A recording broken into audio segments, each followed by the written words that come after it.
Hello my dear students, I hope that you all are doing great. So guys, अगर अभी तक आपने अपने एमएचडी एग्ज़ाम की प्रिपरेशन स्टार्ट नहीं की है तो ये वीडियो आप सभी के लिए बहुत ही ज़्यादा इम्पॉर्टेंट है। इस वीडियो के अंदर हम आधुनिक हिंदी काव्य यानी कि एमएचडी 2 के कुछ ऐसे इम्पॉर्टेंट क्वेश्चंस को डिस्कस करने वाले हैं जो कि आपके अपकमिंग दिसंबर 2025 एग्जामिनेशन के लिए बहुत ही ज़्यादा इम्पॉर्टेंट क्वेश्चंस हैं। एमएचडी 2 की वीडियो सीरीज़ का ये पार्ट 2 वीडियो है। अगर आपको पार्ट 1 वीडियो या फिर इसकी पूरी प्लेलिस्ट को देखना है तो डिस्क्रिप्शन में आपको इसकी प्लेलिस्ट का लिंक मिल जाएगा। वहाँ से आप एमएचडी 2 के हमारे चैनल पे जितने भी वीडियोस हैं उन सभी को देख सकते हैं और अपने एग्ज़ाम की प्रिपरेशन स्टार्ट कर सकते हैं। Now guys, one more important thing जो मैं आपको बताना चाहती हूँ दोस्तों, वो ये है कि हमारे पास एमएचडी 2 का जो गेस्ट पेपर है वो अवेलेबल है।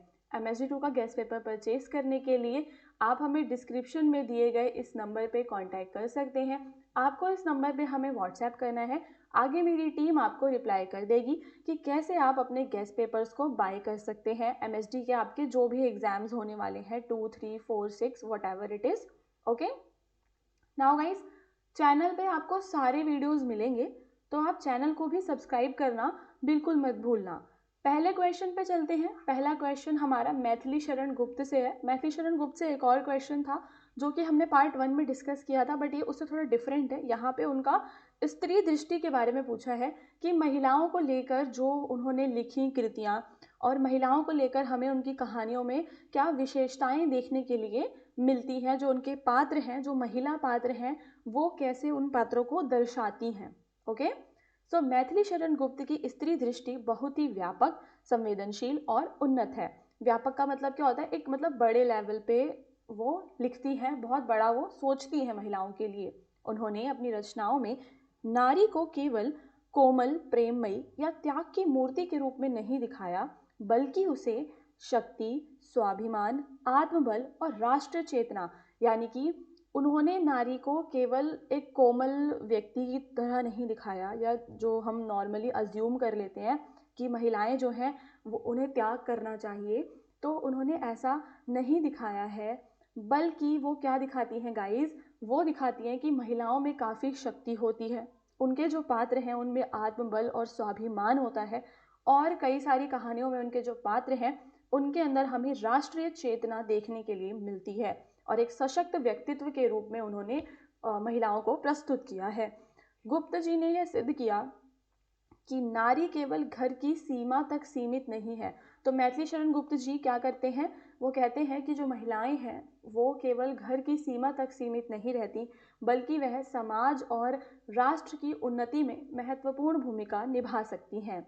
अब यहाँ पे हम उनके कुछ जो कृतियाँ हैं उनके उदाहरण दे सकते हैं, जैसे कि उर्मिला और यशोधरा जैसे उपेक्षित पात्रों को केंद्र में रखकर उन्होंने उनकी अंतर्निहित पीड़ा, संघर्ष और दृढ़ता को सामने लाया है। तो ये जो ऐसे दो पात्र के उदाहरण इन्होंने दिए हैं जहाँ पे हम देखते हैं कि जो महिलाएं हैं वो कितनी दृढ़ और संघर्ष करने वाली हैं, इससे यह स्पष्ट होता है कि वे नारी के गहरे मनोविश्व और उसके आत्मसम्मान को अच्छी तरह से समझते थे। ठीक है, तो ये तो आप लिख देंगे अपने आंसर में। मेन जो आपका इंट्रोडक्शन हो जाएगा मैथिली शरण गुप्त जी का, और फिर आप उनकी विशेषताओं को कुछ पॉइंट्स में आप लिख सकते हैं। देखो यहाँ पे मैं पॉइंट्स थोड़े छोटे रखती हूँ क्योंकि वीडियो फिर बहुत ज़्यादा लंबी हो जाती है, बट अगर आप हमारा गेस्ट पेपर बाय करोगे तो आप देखोगे कि उसमें हमने काफ़ी ज़्यादा डिटेल में आंसर्स को दिया हुआ है। बट अगर आप सिर्फ पॉइंट्स पढ़ लेते हो और आपको खुद से लिखना आता है तो ये भी काफ़ी है। तो गुप्त जी की स्त्री दृष्टि में हम देखेंगे क्या क्या, कि त्याग और सहनशीलता है, आत्मबल और स्वाभिमान, एंड राष्ट्रीय चेतना है उनके अंदर, आज के समय का आधुनिक दृष्टिकोण वो रखते हैं, शौर्य और वीरता उन्होंने दर्शाई है, सामाजिक यथार्थ का भी चित्रण किया है। पॉइंट्स को डिस्कस करेंगे इन डिटेल। तो देखो पहला पॉइंट गाइस क्या है हमारा, एक सेकेंड।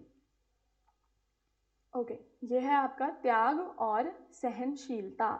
तो गुप्त जी की नारी पात्र बड़ी सहनशील और त्यागमयी है। यशोधरा और विष्णुप्रिया अपने पति के धर्म और देश हित में किए गए त्याग को समझती हैं, पर अपनी वेदना को भी दबाती नहीं हैं। इससे उनकी आंतरिक मजबूती दिखाई देती है। तो पहला जो हम देख पा रहे हैं, पहली चीज़ हम क्या देख पा रहे हैं कि उनके जो पात्र हैं उनके पात्रों में हमें आंतरिक मजबूती देखने के लिए मिलती है। गुप्त जी नारी को कमजोर नहीं बल्कि आत्मनिर्भर और स्वाभिमानी दिखाते हैं। उनकी नारी अन्याय के विरुद्ध खड़ी होने का साहस रखती है, उसमें अपनी पहचान बनाने और स्वतंत्र रूप से सोचने की क्षमता है। उनके पात्रों में हम क्या क्या देख पा रहे हैं, बस वही आपको बताना है। राष्ट्रीय चेतना की अगर हम बात करें तो जो भी वो लिखते हैं, मतलब जो भी उनकी रचनाएं हैं, उनके अंदर जो नारी वाले पात्र हैं उसमें नारी राष्ट्र से प्रेम करती हैं और अपने देश के प्रति कर्तव्य की जो भावना है वो देखने के लिए मिलती है। नारी केवल पारिवारिक भूमिका तक सीमित नहीं है, वह देश हित के लिए भी समर्पित हो सकती है। गुप्त जी की स्त्री पारंपरिक चौखटों में बंधी नहीं है। ओके, ये वाली लाइन काफ़ी इंपॉर्टेंट है कि आधुनिकता की ओर वो कैसे ले जाते हैं अपने पात्रों को।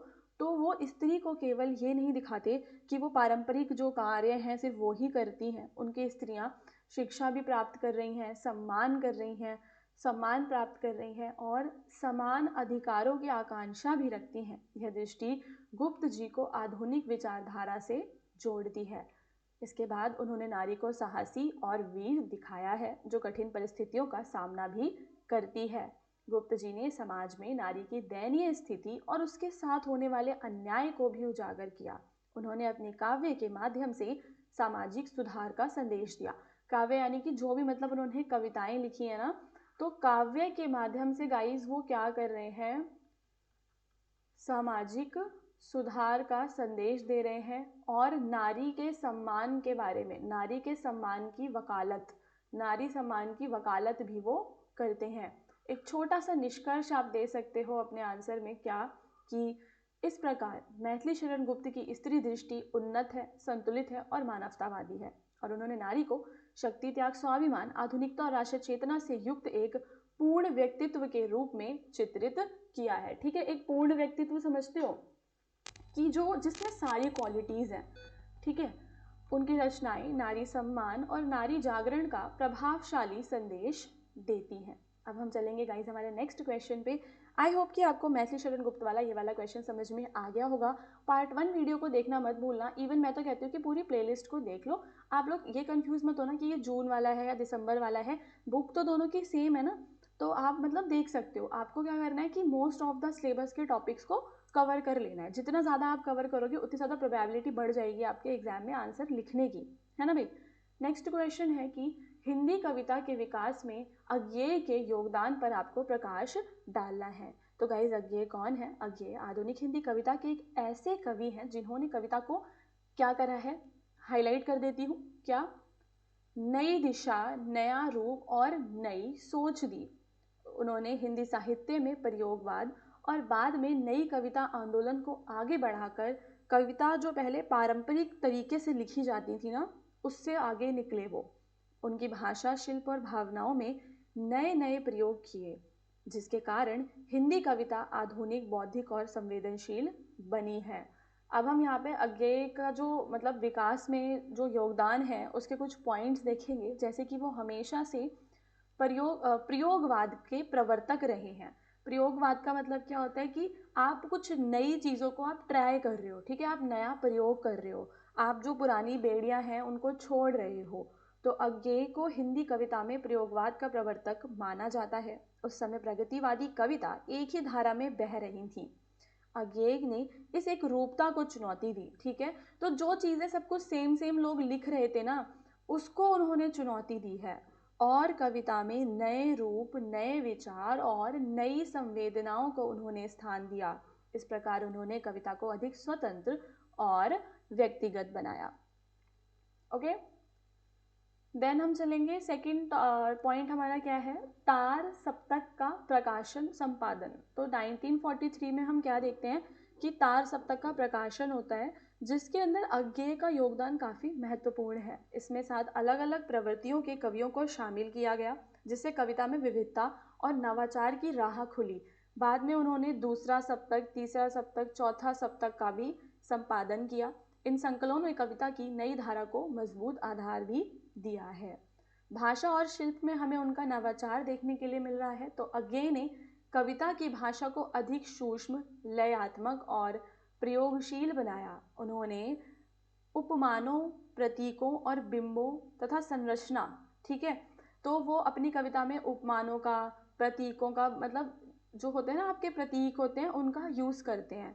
उनकी कविताओं में आधुनिक जीवन के बारे में हमें, मनुष्य की जटिल भावनाएं और बौद्धिक दृष्टि का एक मेल, हमें मतलब तीनों चीज़ों का एक मिक्सअप सा हम उनकी कविता में देख पाते हैं। मतलब भाषा और शिल्प वो थोड़ा न्यू यूज़ कर रहे थे, दूसरों से डिफरेंट वो जा रहे थे, प्रयोग कर रहे थे। तो प्रयोगवाद के बाद जिस कविता का विकास हुआ उसे नई कविता के नाम से जाना गया। और इस धारा में व्यक्ति की आंतरिक संवेदनाएं, अकेलापन, संघर्ष, हाँ देखो पहले एक टाइम था भाई कि भक्तिवाद चलता था। भक्तिवाद में जो भी कवि रहे उन्होंने भक्ति के बारे में लिखा, लेकिन मनुष्य के अकेलापन, मनुष्य का संघर्ष और समाज की जो सच्चाइयाँ हैं उसके बारे में, मनोविज्ञान के बारे में किसी ने नहीं लिखा। तब हम देखते हैं कि प्रयोगवाद के बाद जब नई कविताएं आती हैं ना, तो वहाँ पे हमें ये सारी चीज़ें देखने के लिए एक नया रूप हमें देखने के लिए मिलता है। तो अज्ञेय ने कविता में व्यक्ति के अंतर्मन, व्यक्तिगत सुख दुख भावनाओं और संघर्षों को स्थान दिया। उन्होंने यह दिखाया कि कविता केवल समाज या राजनीति पर नहीं बल्कि व्यक्ति के भीतर के संसार पर भी आधारित हो सकती है। This is very important line and also a good one, है ना। क्या कि उन्होंने क्या दिखाया कि कविता केवल समाज या राजनीति पर नहीं बल्कि व्यक्ति के भीतर के, हमारे भीतर भी दोस्तों एक संसार होता है, जो हम लिखते हैं वो उस पर भी मतलब डिपेंड करता है। तो आज हम देखें तो अज्ञेय को हिंदी साहित्य में आधुनिकतावाद का महत्वपूर्ण आधार स्तंभ माना जाता है। उन्होंने कविता को आधुनिक विचारों, नई संवेदनाओं और बौद्धिक दृष्टि से क्या कर दिया है, समृद्ध कर दिया है। और उनकी रचनाओं ने 20वीं सदी की कविता को एक नई पहचान और दिशा दी। अज्ञेय ने हिंदी कविता को नवाचार, आधुनिकता, व्यक्तिकता और बौद्धिक गहराई देकर उसका रूप बदल दिया। उनकी काव्य यात्रा ने कविता को न केवल नया सौंदर्य दिया बल्कि उसे आधुनिक भी बनाया है। मतलब समझ रहे हो ना, ओवरऑल आप इसको समझ पा रहे हैं कि एक नई नवाचार देना, आधुनिकता देना, व्यक्तिकता देना, मतलब व्यक्ति पे वो आधारित होने लगी, बौद्धिक गहराई हमें देखने के लिए मिल रही है। ये सारी चीज़ें मतलब एक नया सौंदर्य वो कविता को दे रहे हैं। इसलिए उन्हें हिंदी कविता के आधुनिक युग का प्रमुख निर्माता माना जाता है। ठीक है, आगे बढ़ेंगे। ये वाला क्वेश्चन आपका नागार्जुन का है। पार्ट 1 एंड पार्ट 2 में जो भी मतलब क्वेश्चंस रहते हैं ना, जो मेरे को सबसे ज़्यादा इंपॉर्टेंट लगते हैं, मैं वो ही करवाती हूँ दोस्तों। एक और चीज़ मैं आपको बता देती हूँ कि देखो एग्ज़ाम तो हमेशा अनप्रिडिक्टेबल ही होता है, हमें नहीं पता एग्ज़ाम में क्या आने वाला है, बट हम अपनी तरफ से पूरी कोशिश करते हैं कि हम मोस्ट ऑफ द टॉपिक्स को कवर कर लें। आपको ना डिस्क्रिप्शन में मेरे व्हाट्सएप चैनल का भी लिंक मिल जाएगा, तो आप लोग वहाँ पे मेरे चैनल पे मेरे साथ जुड़ सकते हो, क्योंकि चैनल पे जब भी मेरी कोई भी न्यू क्लास आती है ना, तो उसके बारे में एक लिंक हम वहाँ पे शेयर कर देते हैं। ठीक है, और इग्नू के कोई भी न्यू अपडेट्स होते हैं तो हम वहाँ पे शेयर कर देते हैं। तो फ्यूचर में वो चैनल आपके ना काफ़ी ज़्यादा काम आने वाला है। तो डिस्क्रिप्शन में दिए गए व्हाट्सएप चैनल को आप लोग ज़रूर ज्वाइन कीजिए। चलते हैं आगे नागार्जुन के क्वेश्चन पे। तो नागार्जुन को एज अ जन कवि वो इतने ज़्यादा प्रतिष्ठित क्यों हैं, और उनकी कविता सीधे आम जनता के जीवन, संघर्ष, दुख दर्द और सपनों से जुड़ी हैं। उन्होंने गांव, खेत खलियान, मजदूर, किसान, गरीब और मतलब जो मतलब पता है क्या, जन कवि कौन होगा गाइस, जन कवि तो वही होगा ना जो जनता के बारे में लिखे। तो हम क्या देखते हैं कि वो गरीब और पीड़ित लोगों की वास्तविक स्थितियों को लिखते हैं अपनी कविताओं में, और उनकी कविता का केंद्र ही हमें ये देखने के लिए मिलता है। उनकी रचनाएं केवल साहित्यिक सौंदर्य नहीं रचती बल्कि सामाजिक बदलाव की आग भी जगाती हैं। वेरी इंपॉर्टेंट, मतलब ये इंट्रोडक्शन इतना अच्छा है कि आप इसे ज़रूर नोट डाउन कीजिए, आप ज़रूर लिख के आइएगा अपने एग्जाम में अगर नागार्जुन का क्वेश्चन आता है तो। नागार्जुन की कविता में जनता की आवाज़, उनकी पीड़ा, उनका विद्रोह और उनका साहस सब कुछ गूंजता है। वे सचमुच ऐसे कवि हैं जिन्हें जनता ने अपना कवि माना और जिन्होंने जनता को अपनी कविता का नायक बनाया। अब हम आगे बढ़ेंगे, उनके प्रमुख विशेषताओं पर नज़र डालेंगे। सबसे पहले सामाजिक यथार्थ का सजीव चित्रण वो करते हैं, जिसमें वो आम जनता की गरीबी, उनकी भूख, बेबसी, संघर्षों को बिना किसी सजावट के सीधे साधे रूप में दिखाते हैं। कैसे पूंजीवादी उनका शोषण कर रहे हैं, कैसे समाज में अन्याय और असमानता है, उस सब के बारे में वो आवाज़ उठाते हैं। जनता के प्रति उनका लगाव बहुत ही गहरा है। मजदूर, किसान, दलित, हर वर्ग जो है उनके काव्य के मुख्य पात्र हैं। वे जनता की आकांक्षाओं, सपनों और उम्मीदों को कविता के माध्यम से आवाज दे रहे हैं। नागार्जुन एक निर्भीक कवि भी थे, वो डरते नहीं थे किसी से। सत्ता के दमन, भ्रष्टाचार, राजनीतिक छल और अन्याय के खिलाफ उन्होंने बेझिझक लिखा। जयप्रकाश आंदोलन और आपातकाल के दौरान उनका विद्रोही स्वर और भी तीखा और प्रभावी हो गया। मतलब कि उनकी जो आवाज़ है ना, वो कैसी थी, उनका स्वर ही विद्रोही और तीखा था। उनकी कविता में हमें कोई मनोरंजन नहीं बल्कि व्यवस्था पर सीधा प्रहार देखने के लिए मिलता है। नागार्जुन ने लोक भाषा, क्षेत्रीय शब्दों और मुहावरों का भरपूर वो उपयोग करते थे, क्योंकि जो मुहावरे होते हैं ना, वो आपकी जो कविता है उसको और अच्छा बनाते हैं, उसका सौंदर्य बढ़ाते हैं। और व्यंग की धार भी हम देखते हैं, व्यंग वो कसते हैं। नागार्जुन की कविता केवल समस्याएं नहीं बताती बल्कि समाज को बदलने की प्रेरणा भी देती हैं। वे एक ऐसे नए समाज का स्वप्न देखते हैं जहां शोषण ना हो, अन्याय ना हो और हर व्यक्ति को सम्मान मिले। उनकी कविताएं युवा पीढ़ी को जागरूक करने में भी प्रभावी रही हैं। ठीक है, एक और इम्पोर्टेंट पॉइंट हो जाएगा कि युवा पीढ़ी को भी उन्होंने जागरूक किया है और वो एक ऐसे समाज का स्वप्न देखते थे जिस समाज में शोषण ना हो, अन्याय ना हो। नागार्जुन केवल कवि ही नहीं बल्कि उत्कृष्ट गद्यकार भी थे। उनकी रचनाओं में आम आदमी का जीवन, संवेदनाएं और संघर्ष बहुत ही वास्तविक रूप से सामने आते हैं, इसलिए उन्हें सही अर्थों में जनजीवन का कवि कहा गया है। ठीक है गाइस, तो जनजीवन कवि के रूप में, जन कवि के रूप में नागार्जुन वह कवि हैं जिन्होंने जनता के दर्द, संघर्ष, आवाज को कविता का मूल बनाया। और उनकी कविता में विद्रोह है, व्यंग, संवेदना, ये सब है और समाज को बदलने की चेतना भी है। यही कारण है कि वे हिंदी साहित्य के सबसे प्रभावशाली और प्रिय जन कवियों में गिने जाते हैं। ओके गाइस, तो वीडियो के नीचे कमेंट करके ज़रूर बताना कि आपको वीडियो कैसा लगा, क्या हमें इसमें और कोई इम्प्रूवमेंट करने की आवश्यकता है। अब हम मिलेंगे हमारे नेक्स्ट वीडियो में। आपके आगे जो भी एग्जाम्स आएंगे एमएचडी के, उन सभी के वीडियोस आपको हमारे चैनल पे मिलेंगे, तो हमारे चैनल को सब्सक्राइब करना बिल्कुल मत भूलना।